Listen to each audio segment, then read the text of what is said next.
Philippe Turle, bonsoir. Vous Bonsoir, êtes Axel. chef de service adjoint de la rédaction anglaise de RFI. Vous êtes de nationalité britannique. Et avec vous, bien sûr, nous allons parler de la reine d'Angleterre, puisque aujourd'hui, la reine Elisabeth II bat le record de longévité de la monarchie britannique. Elle est reine depuis 63 ans, 7 mois et 2 jours. Voilà, on voit les images de son couronnement. C'était en 1950. C'était le 2 juin 1953. Philippe Turle, pourquoi en parle-t-on autant? Est-ce que c'est parce qu'on est dans un monde où tout va très vite, où le monde change beaucoup, et elle est là? Quand elle a été couronnée, il y avait Winston Churchill au 10 Downing Street, je crois. Oui, il y avait Vincent Auriol qui était président de la République en France. Alors vous vous rendez compte que ça remonte quand même assez loin maintenant.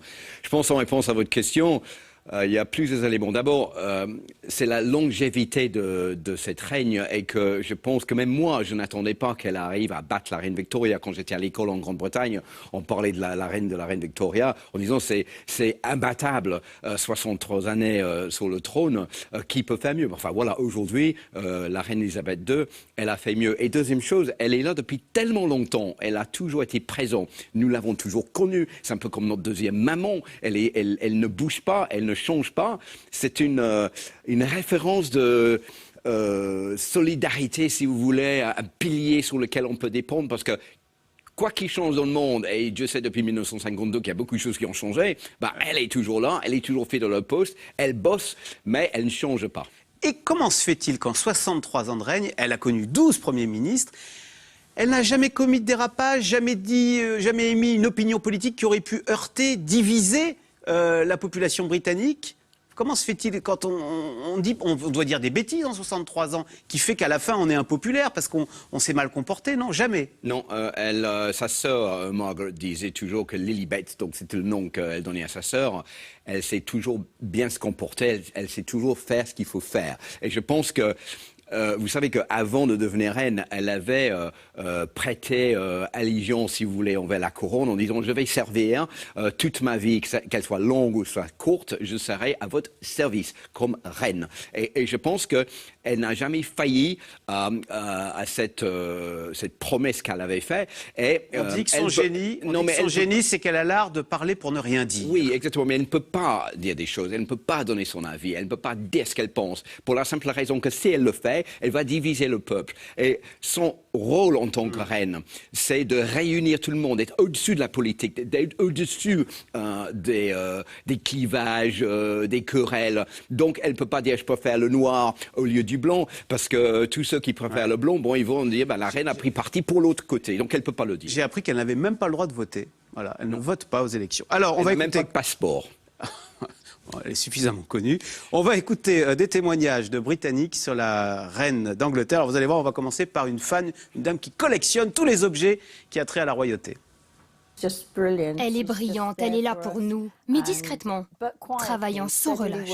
Elle dit « je ne peux pas sourire tout le temps, ça me fait mal ». Elle n'a pas un visage souriant, mais d'un naturel plutôt morose. Alors quand elle sourit, c'est merveilleux.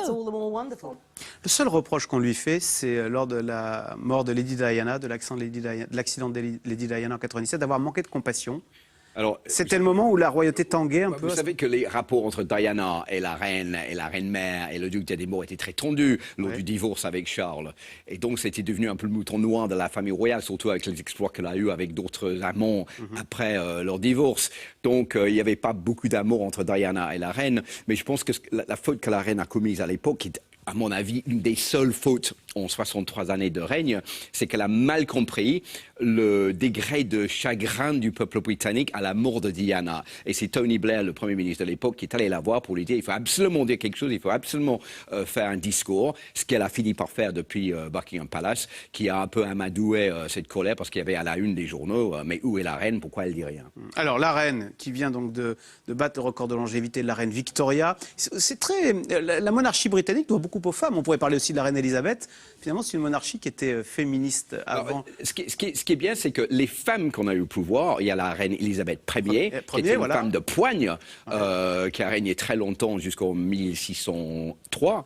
Il y a eu la reine Victoria, évidemment, dont on parle beaucoup, qui a régné jusqu'en 1901, plus la reine Elisabeth, qui ne devait pas régner. Qui ne devait pas régner, exactement, et qui règne malgré elle. Quand elle est née, c'était une fille qui était destinée pour une vie de socialite, de bonne fille de famille, mais qui n'a jamais été fait pour devenir reine. Donc c'est seulement à l'accession au trône de son père en 1936. Parce que son oncle, Édouard VIII, abdique parce qu'il est amoureux d'une Américaine divorcée. Et c'est son père, George VI, qu'on voit dans le film, parce qu'il est bègue, le discours d'un roi, qui va accéder au trône. Et la reine Elisabeth se rappelle très bien de cette époque. Et c'est une des raisons pour lesquelles elle ne va jamais abdiquer. Parce qu'elle sait qu'en 1936, son père était forcé malgré lui de devenir roi alors qu'il ne le voulait pas et qu'il n'était pas préparé.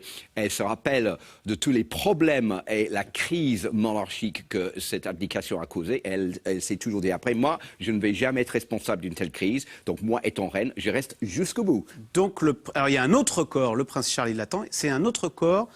Le prince Charles, c'est jamais un prince héritier n'avait attendu aussi longtemps avant d'être roi. Voilà. Alors, j'aime bien dire la chose suivante. Imaginons que vous avez 67 ans. Vous avez attendu toute votre vie pour un travail. Vous êtes maintenant à l'âge de la retraite et vous ne l'avez pas encore commencé, ce travail. C'est un peu la situation dans laquelle Charles se trouve aujourd'hui. Donc, il va devenir roi un jour. On ne peut pas imaginer que ça saute une génération et que la royauté bascule directement au prince William?